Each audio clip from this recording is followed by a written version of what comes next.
Are the BYU Cougars so flush with NIL cash they simply can't spend it all? Well, two former Cougars sure think so.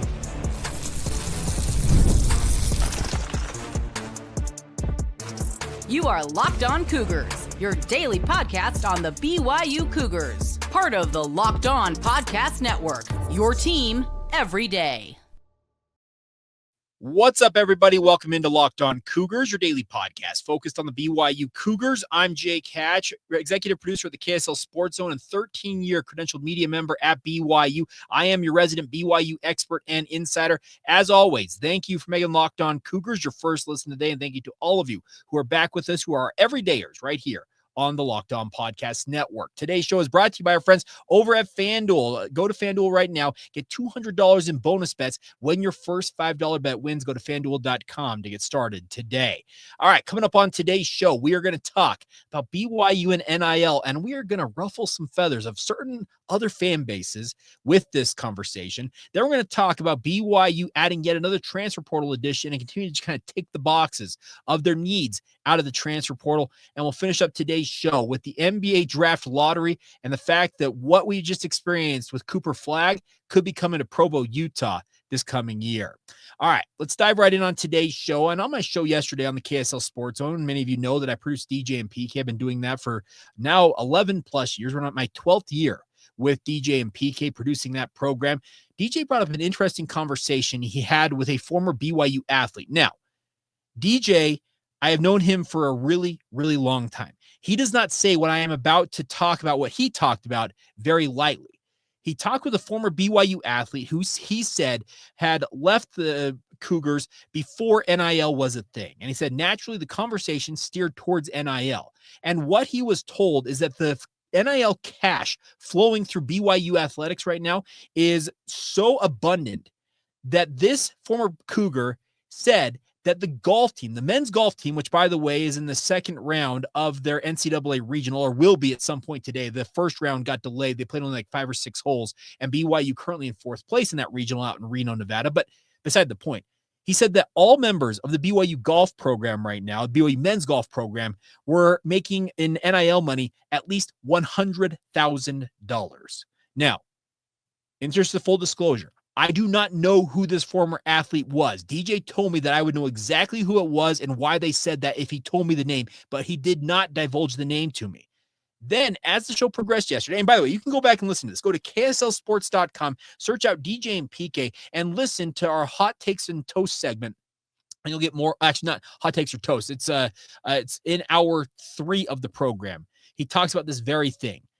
Now, Steve Cleveland then joined the program, the former BYU basketball coach, and DJ explained exactly what he had said earlier on the show to Steve Cleveland and said, Coach, have you heard similar things? And Steve said, yes, I have heard similar things.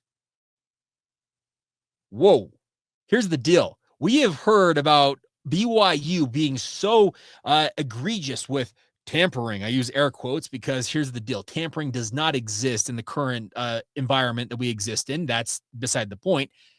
But the simple fact of the matter is BYU is in it to win it. And if the NIL cash is so abundant in Provo, Utah, that it's filtering down to the men's golf program, in theory to the women's programs out there, because we know that in the past, companies like Smarty, by the way, who have done incredible things. If you don't know what Smarty is, they do address lookups. They offered an NIL deal to all BYU female athletes back in 2021. We had their CEO on this podcast to talk about the deal he offered them. And at that time, Smarty said that the amount that they would pay out could potentially be north of $2 million to BYU female athletes. Now, I have not been able to get clarification on if that NIL deal still exists with Smarty, but it's evidence that NIL for BYU is not limited just to the football. It's not limited to just the men's basketball. It's not limited to the women's. It's not limited to literally any program in the BYU athletic department.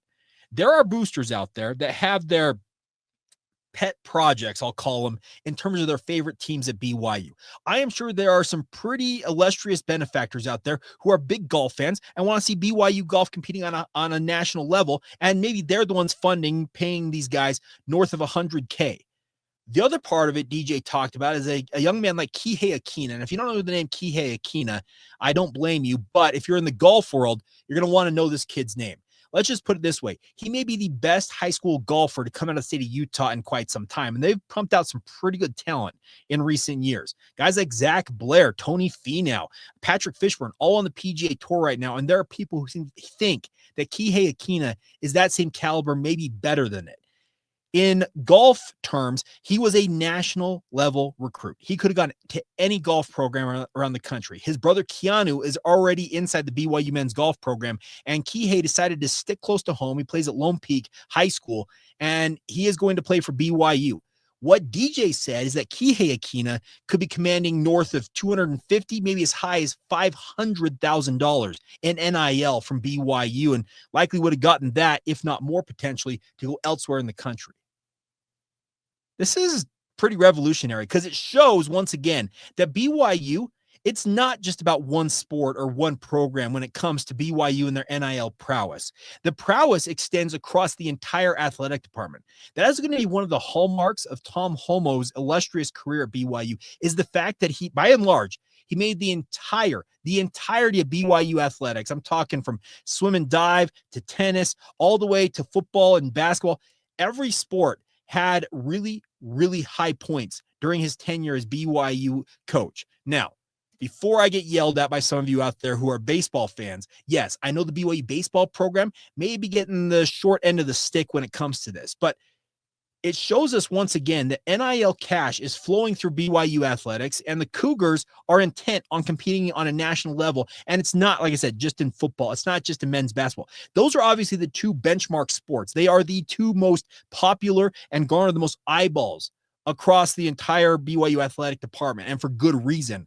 But the nice part is, it looks like that money is filtering down to other programs in the BYU athletics department. And maybe, just maybe, there are boosters out there who are saying, yeah, football and basketball got their thing. I want to contribute to other sports. I want to do men's golf. I want to do women's soccer. I want to do volleyball. The nice part is BYU is willing and able to help facilitate those things when it comes to NIL. And it sure looks like life's pretty good if you're inside the BYU athletic department with regards to NIL. Is that going to upset other fan bases, particularly one 40 miles north of us? Yeah, probably, but who cares? Get your own boosters on board. I'm sick of being told that BYU's cheating and BYU's doing this and they're not living up to their standards. You know what?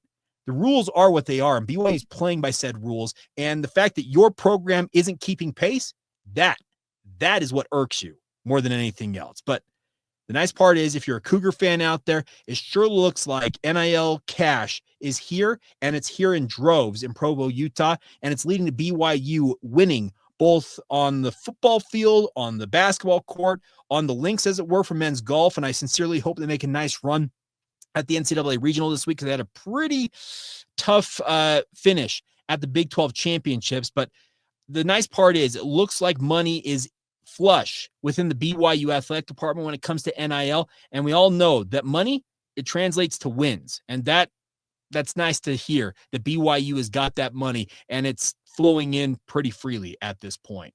All right, coming up next, we are going to talk about BYU football. Added another commitment out of the transfer portal yesterday, and it just takes another box off of the wish list, as it were, for BYU football. They have done a masterful job filling the gaps this offseason with regards to portal additions, and they ticked another box off. How many more boxes do they have to tick off ahead of the summer? We'll talk about that next, right here on Locked On Cougars.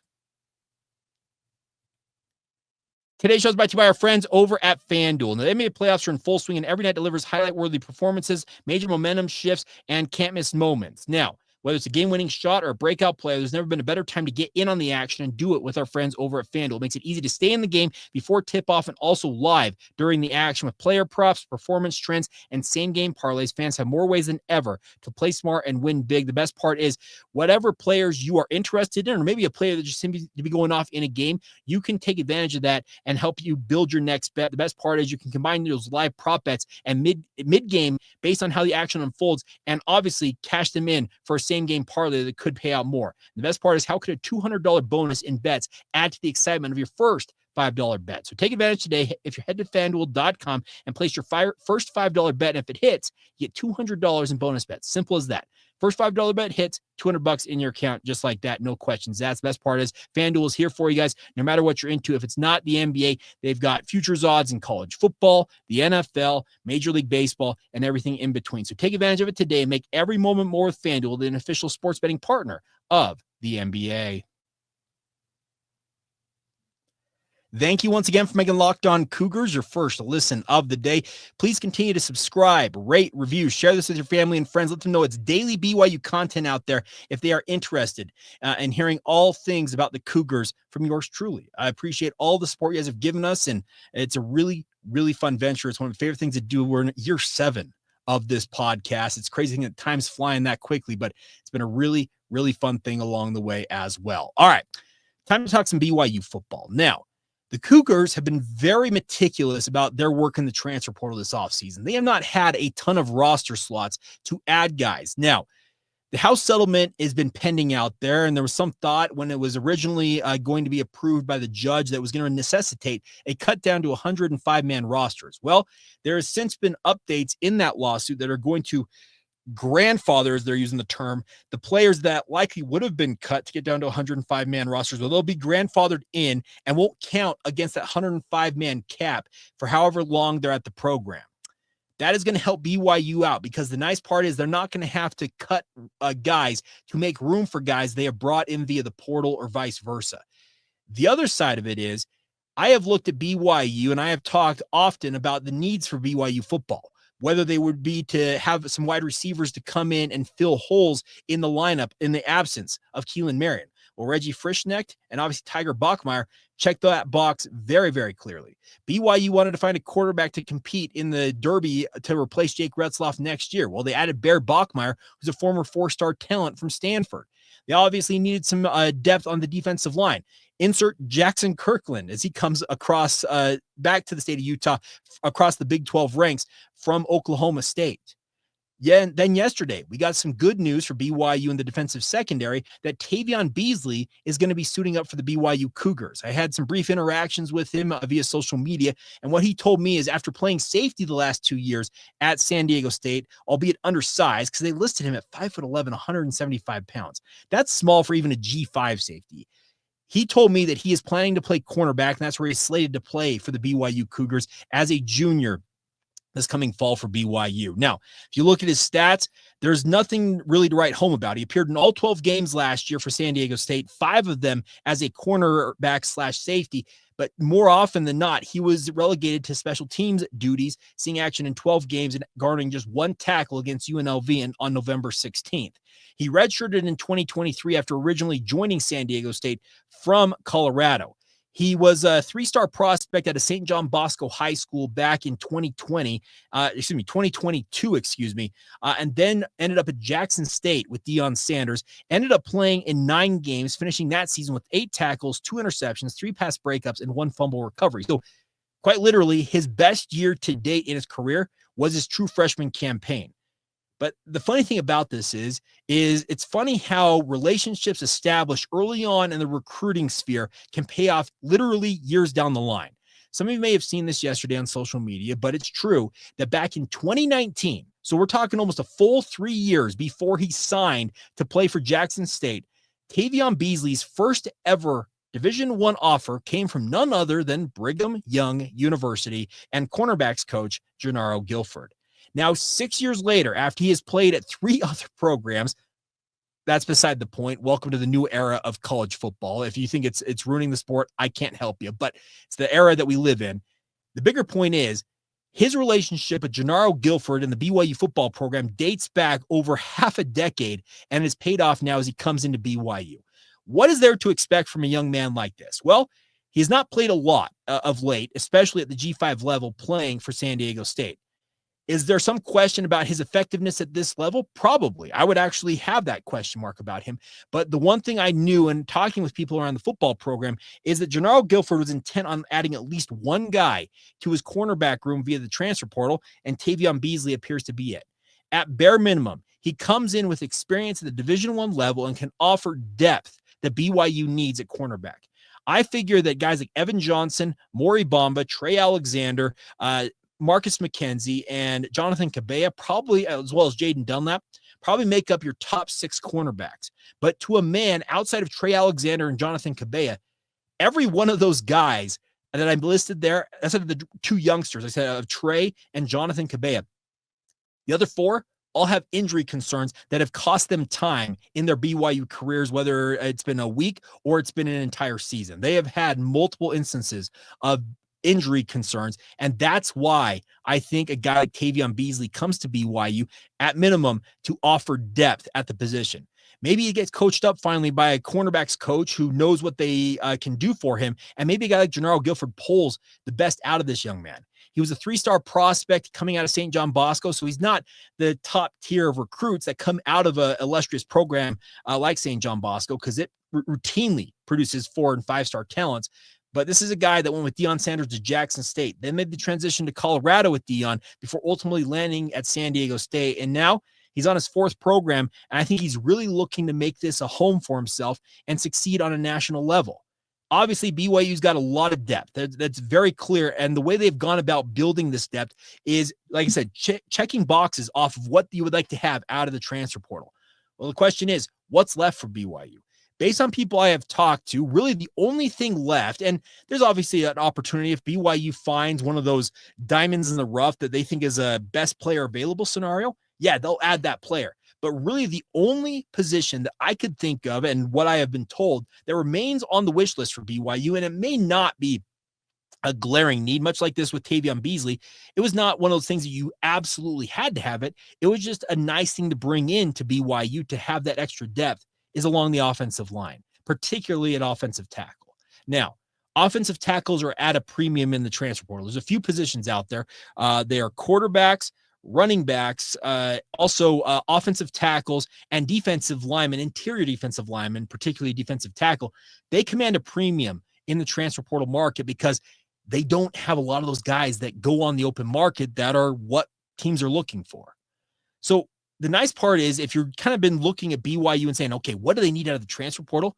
They have essentially checked every box that I myself would have created, and people inside the program have told me BYU is targeting when it comes to the transfer portal. They have ticked every single one of them off. And that's a credit to Kalani Sitake and his staff being, as I mentioned, meticulous in how they went about evaluating guys and not breaking the bank for any one single guy out there. That's the other part about it. It is a guy like Keelan Marion. He wanted a whole lot of money that BYU was not willing to break the bank for and set a bad precedent going into this revenue share era. And they said, hey, we wish you well. Best of luck at Miami. Now we're going to turn around and add a guy like Tiger Bachmeier and Reggie Frischnecht, who we think in tandem should replace your production.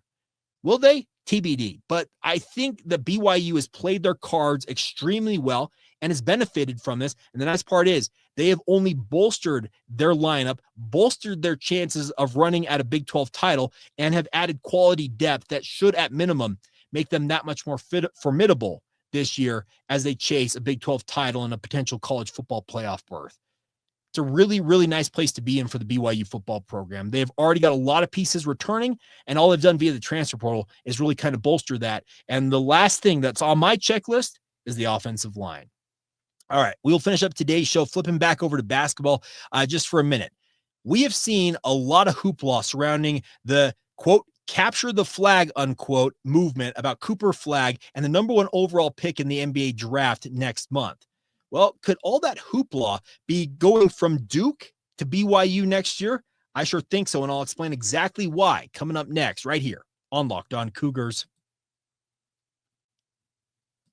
Today's show is brought to you by our friends over at Monarch Money. Have you ever checked your bank account and wondered, hey, where in the heck did all my money go? Between dining out, online shopping, and entertainment, it's easy to lose track, and that's where Monarch Money comes in. It is your personal CFO, giving you full visibility and control over your finances. It's not just a budgeting app. It's a complete financial command center where you can track all of your accounts, investments, and spending in one place. So you stop just managing your money and actually start building that wealth that all of us want to build. The best part is managing with your partner. It can be smoother than ever ever. You can track shared and personal accounts, set goals, and stay on the same page without all the extra undue stress that money can create in said relationships. So take control of your finances and do it with our friends at Monarch Money. Use the promo code LOCKEDONCollege at monarchmoney.com for 50% off your first year. That's monarchmoney.com, promo code LOCKEDONCollege for half off your first year. Once again, get started today at monarchmoney.com. Thank you once again for making Locked On Cougars your first listen of the day. If you have not done so already, what are you waiting for? Sign up for the Locked On Cougars Insider Group. Get the inside scoop on all things BYU sports that I have for you guys. And the best part is, it's just $5 a month to be a part of the group. And the messages, you don't have to go to a website or a message board to get them. They come to your phone in the form of a text message. You can fire back with thoughts of your own. We have one-on-one conversations via text. And it's, like I said, $5 a month to be a part of the group. And the kicker is you get a 2-week free trial, 14 days before you're charged a single penny. So sign up today and be a part of the Locked On Cougars Insider Group ahead of this upcoming football and basketball season. All right, before we go on today's show, let's talk about the NBA draft lottery. Now, I am a jaded Utah Jazz fan, and I am very grumpy about how things went last night because I wanted nothing more than, as I mentioned, to capture the flag. That's been the kind of the tagline about Cooper Flag and his being a next level savant, a guy who could be a franchise icon for a franchise. And the Utah Jazz, with the worst overall record in the NBA, the worst record in franchise history, got the short end of the stick and ended up with the 5th overall pick. Great. The bigger point is BYU has a guy that there are certain NBA franchises out there, if you believe the reports out there, and I've heard them from people out there when it comes to the NBA draft, that if a guy like AJ DeBonsa was in this year's NBA draft, there are franchises who would have mortgaged the farm to take AJ over Cooper Flag.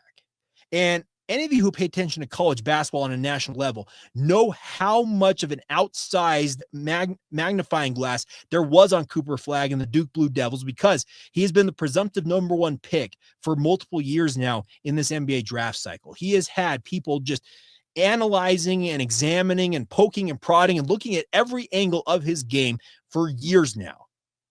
And BYU's got a guy who's better than that? Yeah. That's what the reports say, is that AJ DeBonsa is that and maybe just a little bit more, and would have been a preferred pick of certain NBA franchises had he been eligible for this year's NBA draft. Get ready, everybody. The hoopla, the scrutiny, everything that comes with having the presumptive number 1 overall pick in the NBA draft, it is uprooting from Duke University and traveling across the country bandwagon style, and it's going to set up shop in Provo, Utah. This is going to be an absolutely insane basketball season. And I don't need to regale you with how much there's a hype riding on what AJ and the BYU Cougars could do this season. We've talked a lot about that recently. If you're an everydayer, we've talked about the fact that there's hype about them being at worst top 5 team in the NBA. Not the NBA, in college basketball, and making a run at a national title, heck, making even the first Final Four in program history. That's all one thing. But the simple fact of life is that a guy like AJ, he's going to live in a fishbowl for the next, call it 8, 9, 10 months until he is eligible to actually declare for the NBA draft after this next college basketball season. He is going to have NBA talent evaluators. Remember, when BYU played Baylor, was that in January or February in Provo, Utah, there were at least 36 NBA talent evaluators, whether it was scouts, assistant coaches. There were at least 2 GMs that were in the building. One of them, I think, was the Warriors GM. What's his face? He's the former NBA player. I'm blanking on his name. You guys know who I'm talking about, I hope. But the bigger point is there were 36 people in the stands that night to watch potential lottery picks like Jaeger Demon, VJ Edgecombe play in that game. We also saw a starring role, one of the really, truly starring performances from a guy like Cannon Catchings in that game. That is going to be almost, it feels like, an every night thing when BYU takes the court this coming season. There are going to be NBA scouts just all over. And I expect national college basketball reporters to be filling up press row at BYU. I don't proclaim to be like the expert on college basketball that some others can lay claim to, but I can tell you this much. It was a pretty filled up radio row, the media rows, I should say, for BYU at different points last year. I am fully expecting that it's going to be even more stuff to the gills, and I could be sitting even higher up than I already do watching BYU basketball next season. And I'm not complaining, because I'm going to get the proverbial front row seat to watch maybe a generational talent come through Provo, Utah. And had you told me that 4 or 5 years ago, when BYU was kind of wading their way through the West Coast Conference and there was question marks about the viability of BYU athletics as they continued on through independence and football, and once again being members of the WCC, had you told me that 4 or 5 years later, BYU is going to have a potential number 1 pick in the NBA draft suiting up for them, I would have said, that's cute, but let's actually wake up and smell the roses. But that's the reality, everybody. That's exactly what we are going to be a witness to watching AJ DeBonsa and the BYU basketball program. Yeah, he is going to have his game scrutinized. He's going to have people who are naysayers out there. I've seen a Cooper Flag at different points this season. There have been people who've been trying to poke holes in his game all season long. And I fully expect it to happen with AJ DeBonsa. He has an off night. Guess what? There's going to be NBA talent evaluators, NBA mock draft analysts who are going to say, see, told you, there's a hole in his game, and here it is. The nice part is a guy like Cooper Flag rose above that and essentially answered every question there was about him when it comes to his credentials as the number 1 pick. And like I said, a franchise type player in the NBA who is going to go to the Dallas Mavericks. Like I said, I am a jaded Utah Jazz fan. And the fact that they traded Luka Doncic to the Los Angeles Lakers, turn around and get the number 1 overall pick, I don't necessarily subscribe to conspiracy theories. This one, it's got me on the cusp, but that's beside the point. We're going to watch what has happened with Cooper Flag hopefully happen right here at home in Provo at BYU with AJ DeBonsa. And I'm looking forward to it, because if he succeeds at the same level that a guy like Cooper Flag succeeds, that means BYU's in for an incredible season. He is going to make himself a whole lot of money. He's already making a whole lot of money with NIL, the endorsement deals he has with Nike and Red Bull and the like. But it's absolutely just crazy to think about the prospect of what we are all about to watch with BYU basketball, with AJ leading the way. Will he ultimately succeed at that level? I sincerely hope so. I will be rooting for it. I don't care if I come off as a homer. I want to see it happen, because I want to see BYU basketball. I want to see how far they can take this thing. I want to see Kevin Young, see how far he can take BYU basketball, because he has said that he wants to make BYU an NBA pipeline, but he's also not going to do it at the expense of winning along the way.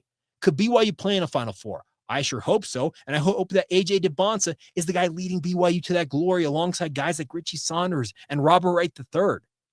This is going to be a really, really fun basketball season. And if you are not all in with BYU basketball, you better get ready for it, because it's going to be really in your face. It's going to be almost unmissable in a way, because there is just going to be so much talked about, written about, said on podcasts like this one about AJ DeBonsa and the BYU basketball program. So get ready for it. There is an avalanche coming, and it is not going to slow down for the better part of the next calendar year. It's crazy to consider that. But I, for one, am looking forward to all of it, and I want to watch it all unfold right before my very eyes.